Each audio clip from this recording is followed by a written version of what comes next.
just a little, a terrorist can blow up a car. With a bit more, an engineer can clear thousands of tons of earth.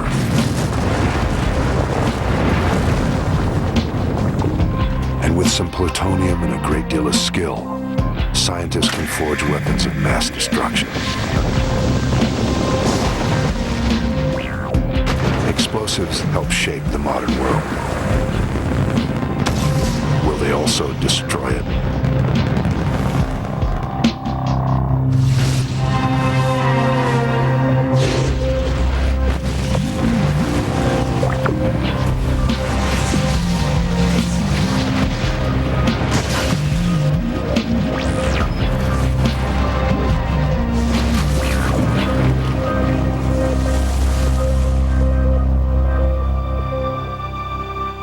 If you would like to see a spectacular explosion, the largest anyone will ever see, just look up. But shield your eyes. Our sun is powered by a never-ending series of nuclear explosions deep within its core. These explosions bring us life-giving heat and light. They also generate radiation and solar flares that would kill us without the protection of our atmosphere. This is the duality of all explosions. They are capable of great benefits, but they are also chaotic and deadly.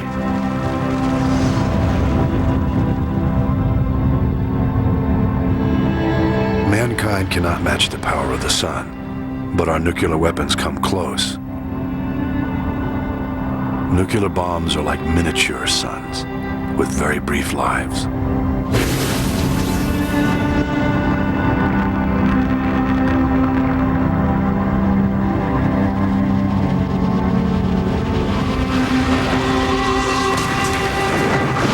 We have the power to unleash terrible forces, but we are only just learning precisely what happens when something explodes.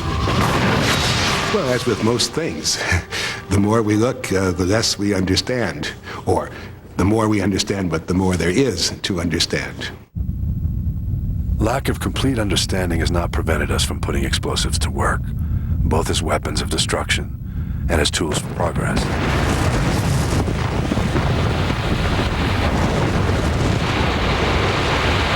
But the dangerous potential of any explosive, from atomic bombs to gunpowder, can't be underestimated.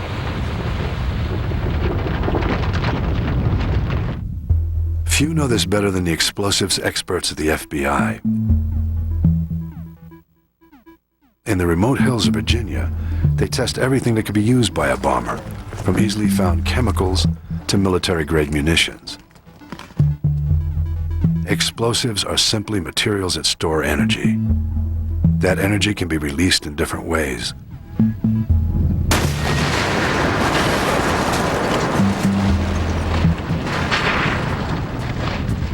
By applying heat or hitting the material with a powerful shock wave. Explosives come in all shapes and sizes and perform in different ways. Some burn hot. Some burn fast. Some are relatively slow. It all depends on how much you have and what job you want to do.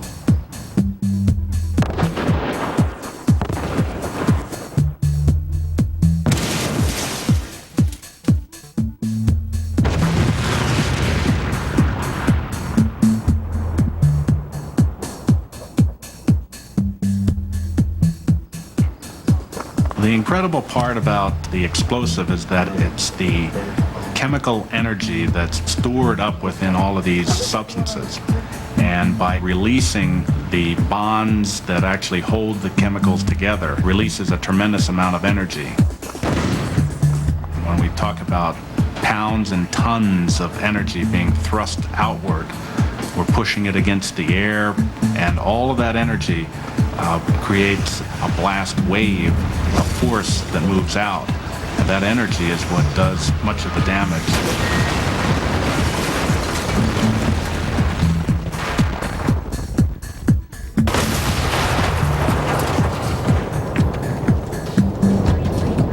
When the energy of a blast wave is put to work to drive a bullet, the damage is focused and deadly. The Simula Ballistics testing range in Arizona bears the scars of thousands of these small blasts.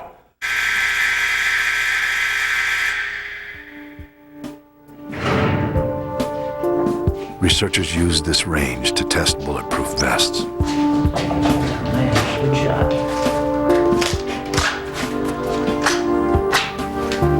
Rifles and pistols are powered by mechanical explosions. This is when an explosive chemical such as gunpowder is trapped inside a vessel until it's forced to burst out.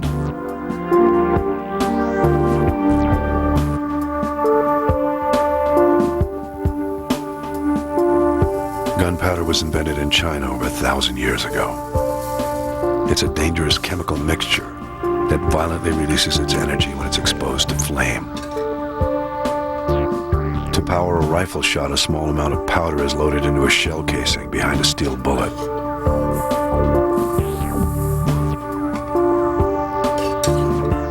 Then the shell is loaded into a container such as this fixed rifle barrel. The slam of the trigger will set off a tiny amount of impact-sensitive explosive inside the shell. This creates a spark that ignites the powder. The burning powder creates a high-pressure gas inside the shell. The escaping gas pushes the bullet forward. Just a tiny amount of explosive behind a small steel bullet can do a terrific amount of damage.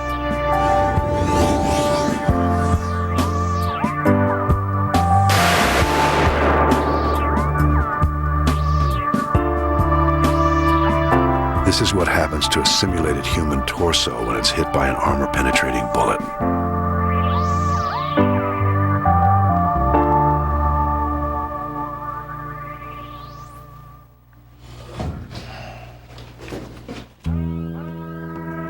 Explosives like gunpowder are powerful, but they're also hazardous. The spark of a match can set them off.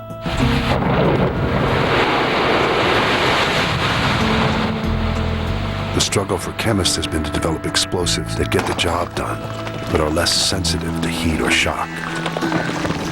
In the 1860s, Alfred Nobel took the highly sensitive chemical nitroglycerin and combined it with an insensitive paste made from aquatic plants. The result was Nobel's safety powder, better known as dynamite. Dynamite can be easily handled and set off from a distance. With the introduction of this safe and powerful explosive, a revolution began. Roads and highways were blasted out of previously impassable rock. Oil and precious minerals were freed from the earth. These raw materials were refined into steel, concrete, and gasoline, the building blocks of the industrialized world. Dynamite was followed by TNT and other less sensitive explosives. These substances could be exposed to direct heat or even the shock of a bullet without igniting.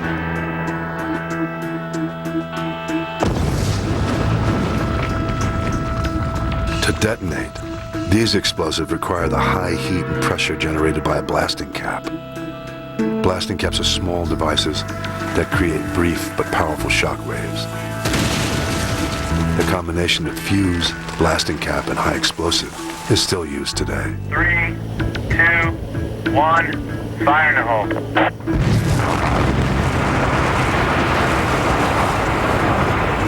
Mining and construction are still the world's largest consumers of high explosives.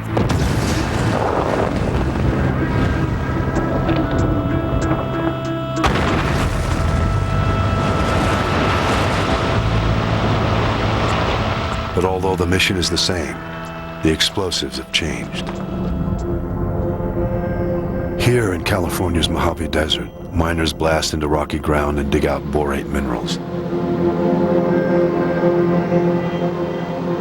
Almost half the world's supply of borax comes from this mine and refinery. Borax is used in everything from detergents to medicines to semiconductors. This open-pit mine excavates 150 million tons of earth every year, but most of that is worthless rock. Getting at the valuable ore buried underneath is Curtis Wadley's job.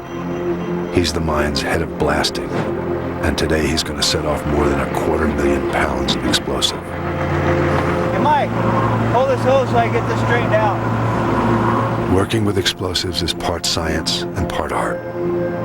Blasters like Wadley rely on data from geologists and years of experience that give them a unique feel for just how much or how little explosive to use. There's a lot of science and there's a lot of technical stuff that goes into it. You know, there's a lot of math, there's a lot of planning and things like that that you have to do. But when it comes down to the nitty-gritty, there is no school that you go to for blasting. It's basically right out there. So it's just good quality people passing on their trade to somebody else. Wadley and his crew drilled 274 holes for this explosion, which the miners call a shot. The holes are 55 feet deep and 28 feet apart.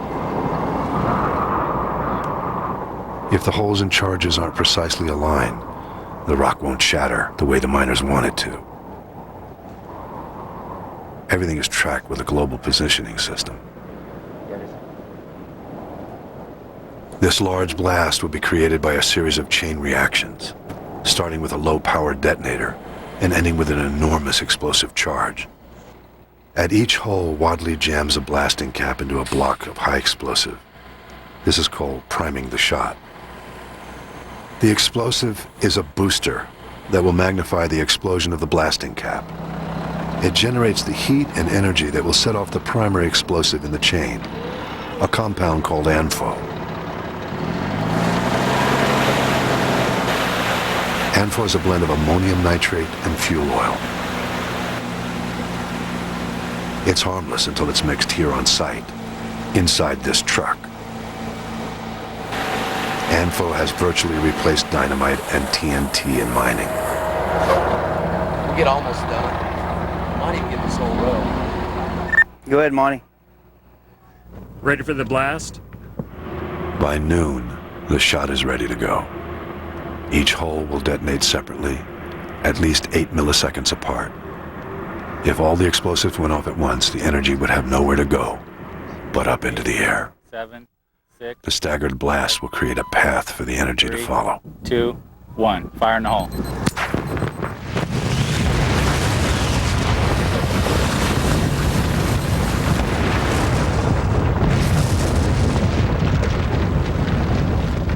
The rapid expansion of hot gases provides the destructive power in an explosion.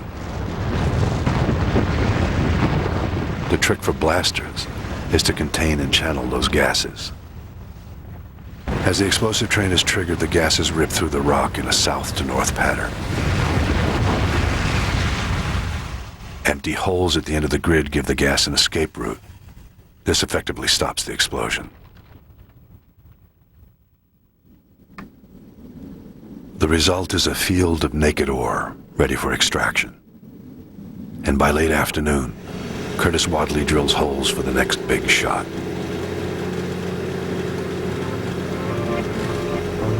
Mining with explosives brought about the Industrial Revolution. But the destructive potential of explosives also revolutionized another human enterprise, the waging of war.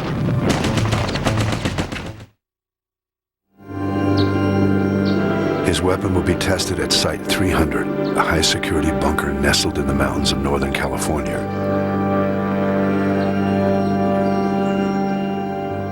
Here, scientists, engineers, and technicians swarm around Bomb's experiment. It's a light, portable shell called a shaped charge. Today, researchers will track its progress as it blows a path through this stack of hardened steel plates.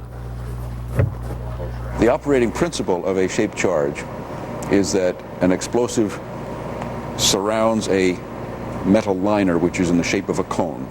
When the explosive is detonated, it simply squeezes down on the cone, much like if you were to squeeze a tube of toothpaste, you would get material that squirts out the one end. The force of the explosion will transform this copper cone into a blazing rod, traveling at nearly 6 miles per second. As that rod impacts, it erodes as it hits the steel. So as it goes through the first increment of steel, the first increment of the rod erodes, and so the rod basically gets shorter as it penetrates into the steel because it keeps losing length as it erodes. When all the elements are ready to go, the live-shaped charge is gingerly put into position.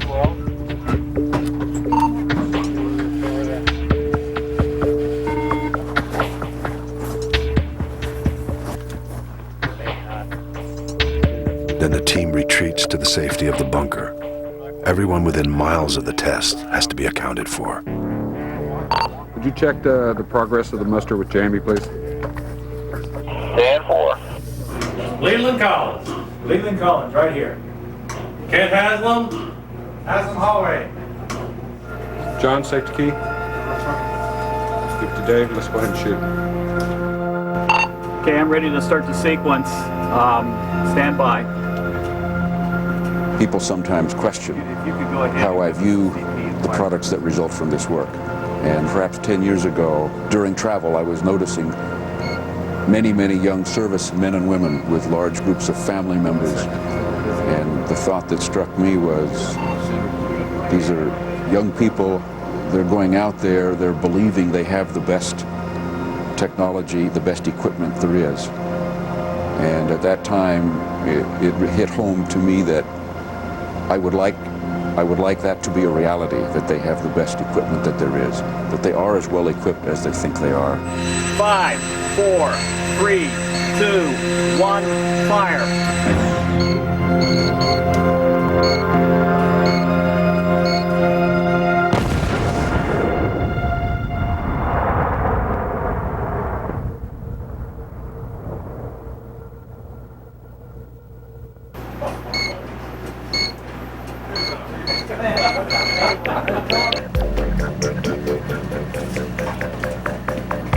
Now the moment of truth, finding out how the charge performed. Do we have any plates with holes in them? How many plates? Did you get a preliminary count on those? There's 5. They're very have slivers on them too. The hot copper jet blasted through 10 hardened steel plates. And in a rare find, Look at that. This is wonderful. it stayed in one piece. There it is. There's a monument. That's beautiful. That's lovely. So that's what the jet looks like, moving very That's the fast. copper. It's been slammed together. These high-speed photographs capture the milliseconds when the explosion turned a copper cup into a deadly projectile. Timing position looks about right, so I assume our velocity as predicted. Photographs and X-rays let Baum precisely gauge the performance of his designs. It's excellent in the jet. Yes, it does. Looks like we should have excellent penetration.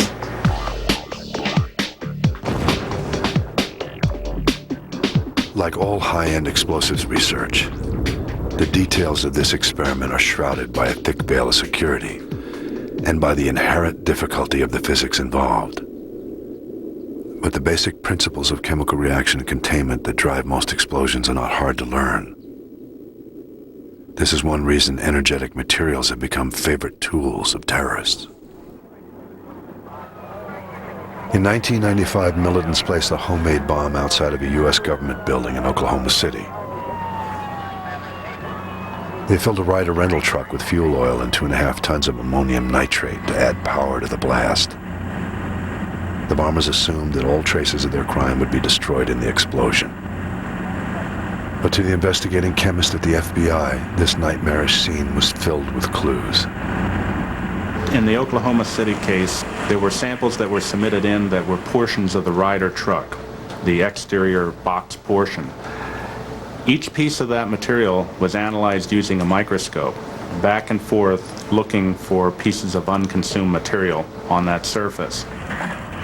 I observed crystals of ammonium nitrate bedded into the wood, and from there I took it off and did some physical chemical examinations on it and identified it that it was ammonium nitrate. Quick analysis of the crime scene led to the capture and conviction of the Oklahoma City bombers. You can hear the crowd booing. Finding traces of explosives in the chaotic aftermath of a bombing takes patience and thorough training. New investigators come to the FBI bomb range in Quantico, Virginia, to learn this craft. Special Agent Mark Whitworth is one of their instructors. We train federal, state, local law enforcement on how to conduct post-blast investigations at bombing crime scenes. 3, 2, 1. By giving them an understanding of how the explosives work, how they're used by a bomber, they can take that knowledge back to their local jurisdiction and use it in a bombing situation that they may have. In this exercise, FBI trainees rig up a car bomb powered by 3 pounds of C4 explosive. C4 was designed for military use, but it's finding its way into the hands of terrorists.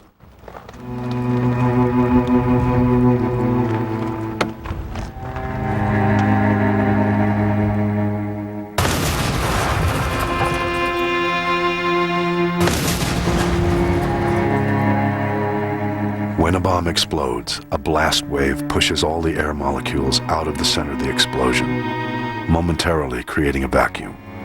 When the air rushes back in, debris gets sucked back in with it. This can spread unconsumed explosive material throughout a crime scene. Agents in sterile cleanroom suits go in to gather samples of this material before the crime scene is contaminated by other investigators. The swabs they collect will be sent to the FBI Explosives Unit laboratory in Washington, D.C. for chemical analysis. It's actually fairly surprising how much will survive a bombing, especially if high explosives are used, TNT, C4, things of that nature. They leave some very telltale signs on metal that are close to the explosive, and that's called pitting and cratering. And that's where the hot gases wash off the explosive and actually burn through the large pieces of metal in the area. Driver's side. Next, instructors and trainees look for clues.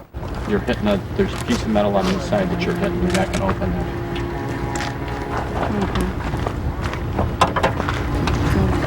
It's a battery. Could be the source.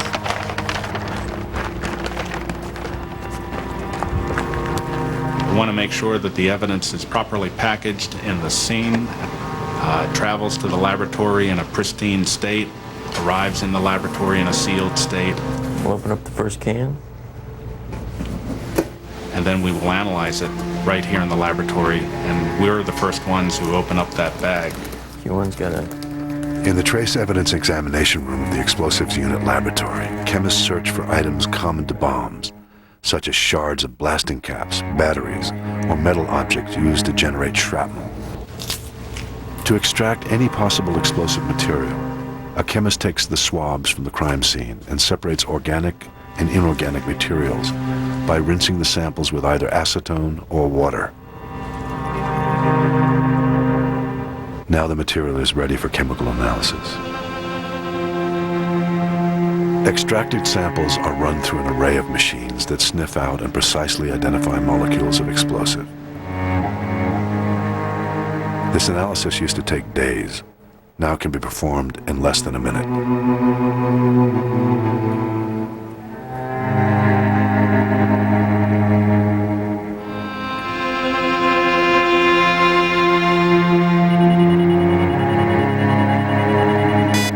This test sample is filled with explosive material. Real cases are seldom so clear-cut.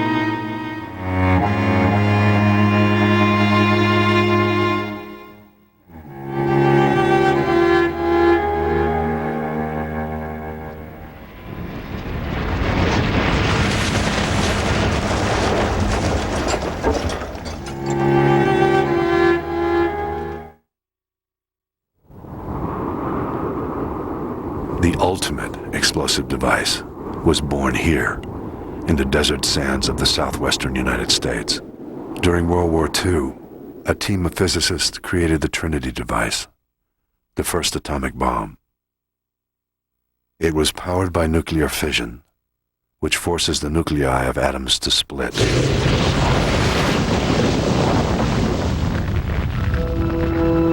Nuclear explosions are measured in kilotons.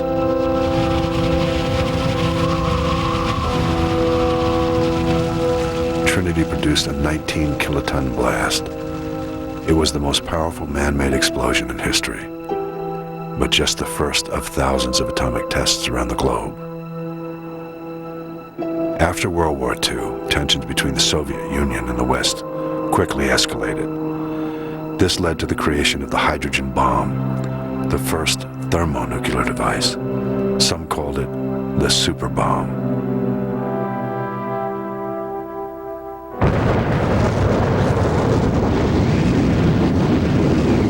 Well, when I first began to work on nuclear weapons, I was 22 years old. I'd had my PhD for a year and just encountered the nuclear weapons. I went to the library at Los Alamos, classified library, and read everything there was to read about them.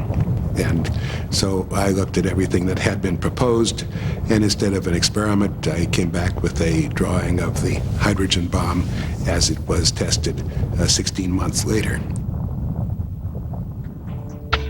All nuclear weapons require fission to initiate the explosive release of energy. In a fission bomb, a pit containing an unstable element, such as plutonium, is surrounded by a sphere of high explosives. When the explosives detonate, the pit is compressed until it explodes outward. H-bombs take the heat and pressure of a fission bomb and use it to set off a secondary charge of hydrogen isotopes. This thermonuclear fusion reaction greatly increases the destructive power of a blast. The first H-bomb explosion was so powerful it vaporized an island in the South Pacific. Well, that had a yield of 10 megatons, 1,000 times as much as the 10 kilotons, more or less, of the first fission bombs. But it was a test and had all kinds of things coming off it so that you could test it. So the whole thing weighed about 80 tons. It was very conservatively designed. But I designed at the same time some flyable liquid deuterium hydrogen bombs that were made into emergency capability weapons. So 5 or 6 of those were made, and those could be carried in B-36 aircraft.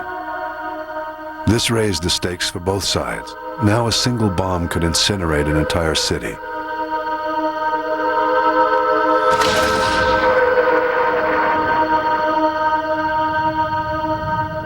Over the following decades, weapons designers looked for ways to shrink the size of nuclear devices so they could fit into the nose cones of ballistic missiles. It was an astounding achievement at the time. I think 30, 40 years later, people take it for granted. But that was the requirement that drove the development of precision explosives in the world. Nobody could produce implosions or, for that matter, any kind of an explosive with the precisions that occur in Swiss watches. I mean, it's hard to think of an explosive as having the precision of a Swiss watch, but that's what we had to create in order to make miniature nuclear weapons, and we did. Since 1992, the United States has not built any new atomic bombs. But the existing stockpile of roughly 12,000 weapons remains. It's the job of America's national laboratories to guarantee these devices stay in working order. A key part of maintaining the stockpile means replacing a bomb's aging components with newer, safer parts. There is some irony, perhaps, in the notion of a safe nuclear weapon, but I don't think anybody would want an unsafe nuclear weapon. We want the stockpile to be such that it is perfectly safe until the moment that, God forbid, it should ever have to be used. And then it should work the first time with no ifs, ands, or buts. And so this is an enormous challenge, largely met by the development of insensitive high explosive, which has made the stockpile remarkably safe. You can slam a nuclear weapon into the ground at hundreds of miles an hour and it will not go off. New insensitive explosives are created here at the Lawrence Livermore Laboratory's High Explosives Application Facility. This is an explosive synthesis lab. Here, chemists create new molecules for high explosives that are incredibly powerful, but so insensitive that they won't explode by accident, even if they're exposed to high temperatures or shocks. By minutely altering the molecule's structure, they can raise the sensitivity of an explosive by a factor of 10.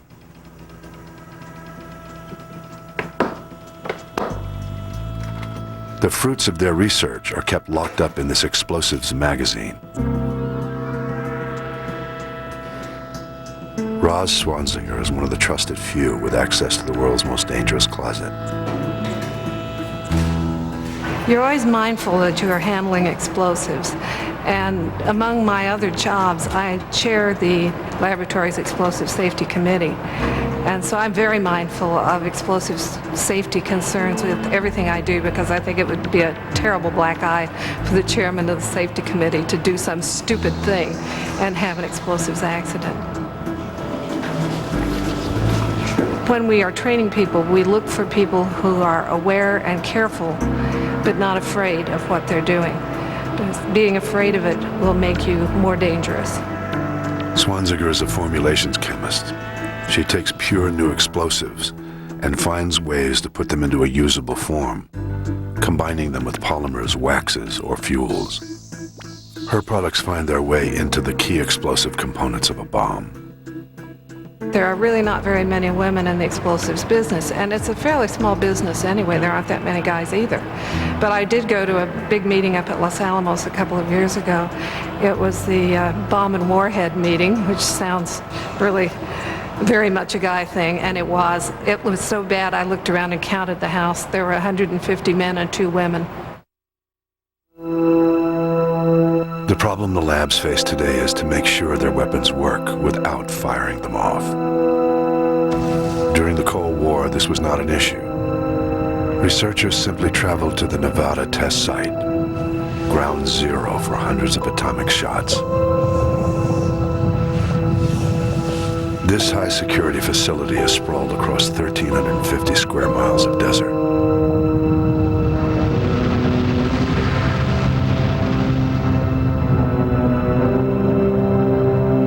Its cracked and cratered landscape is filled with the specters of atomic research.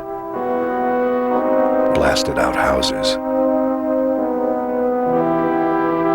bank vaults, pieces of bridges and railroads. All were exposed to multi-megaton blasts to gauge the destructive power of the ultimate weapon.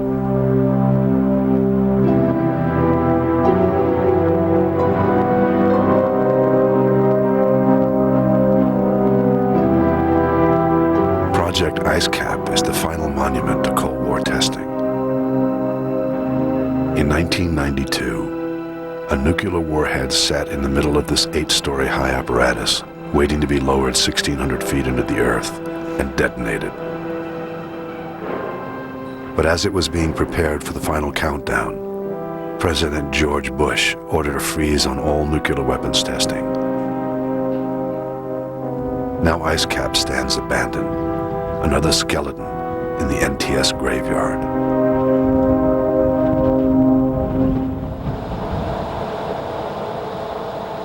"960 feet below the desert floor, not far from IceCap, lays a bunker called the U-1A. Once this was the control room for underground atomic tests. Today it's used to test the dangerous materials inside nuclear weapons without detonating any bombs. The U-1A is part laboratory and part mine. Most of the complex is a tunnel filled with dirt, water, and heavy machinery. But hidden inside lay alcoves kept in near clean room conditions. This is where scientists and technicians conduct their experiments. If something goes wrong, the U-1A's deep underground location will contain the explosion and any leaking radiation. This X-ray vessel will hold a special isotope of plutonium that emulates the fuel used to trigger a nuclear reaction. Watching the reactions between high explosives and plutonium helps researchers precisely gauge the performance of the weapons in the stockpile. The ultimate goal of the national laboratories is to have a computer simulate a full-scale nuclear explosion. But explosive reactions are so chaotic that this will be enormously difficult. Computer testing is not terribly dramatic, but it is safer and easier on the environment than the experiments of the Cold War. Between 1945 and 1992, the United States alone conducted 1,054 nuclear tests. More than 2,000 tests have been conducted worldwide.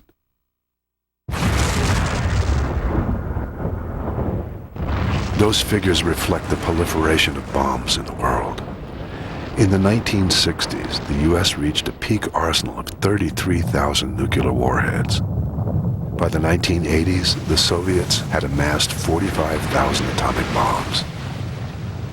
Just a tiny percentage of those weapons could have destroyed the Earth. But both sides claimed that the threat of mutual destruction ensured that nuclear war would never happen. It is possible that nuclear weapons kept the peace between the United States and the Soviet Union for 50 years. But it did that at the price of an enormous hazard if war came. And so it's hard to say that it was not a good thing to do to have such large numbers of nuclear weapons, but I believe it was not a good thing to do. It's like Russian roulette. If you load bullets into the revolver, one of them with 5 chambers, and you point it at your head, pull the trigger, and survive, that doesn't mean it was a sensible thing to do. Currently, Russia has an estimated 18,000 nuclear weapons to America's 12,000. Another 1,000 are divided among France, China, Britain, India, Pakistan, and Israel. These numbers are being reduced as the world enjoys a period of relative peace, but political situations can change. The implicit threat of using nuclear weapons remains a key part of international policy. I certainly don't want to ever see nuclear weapons used. But maybe it's because I grew up in a bad neighborhood when I was a kid in New York City. I wasn't particularly tough, and I knew that there were times when I had to carry a baseball bat or I'd get my butt kicked.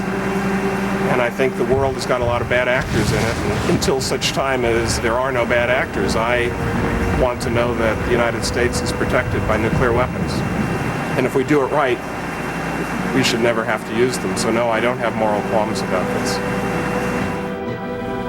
No, I haven't had any moral qualms.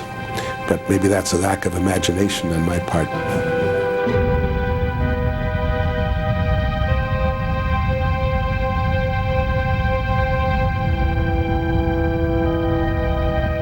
In 1962, 104 kiloton nuclear tests carved 12 million tons of earth out of the Nevada test site.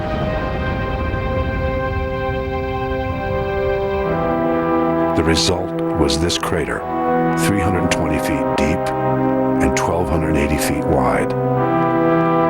It's a reminder of the terrible power of explosives.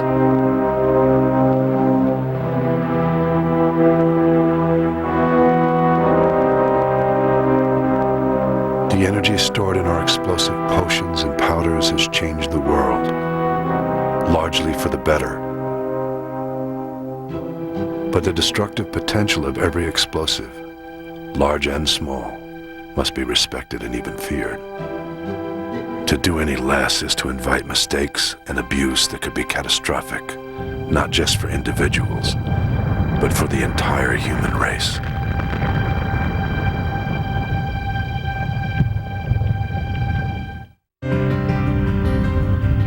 You can get the program you just saw on home video.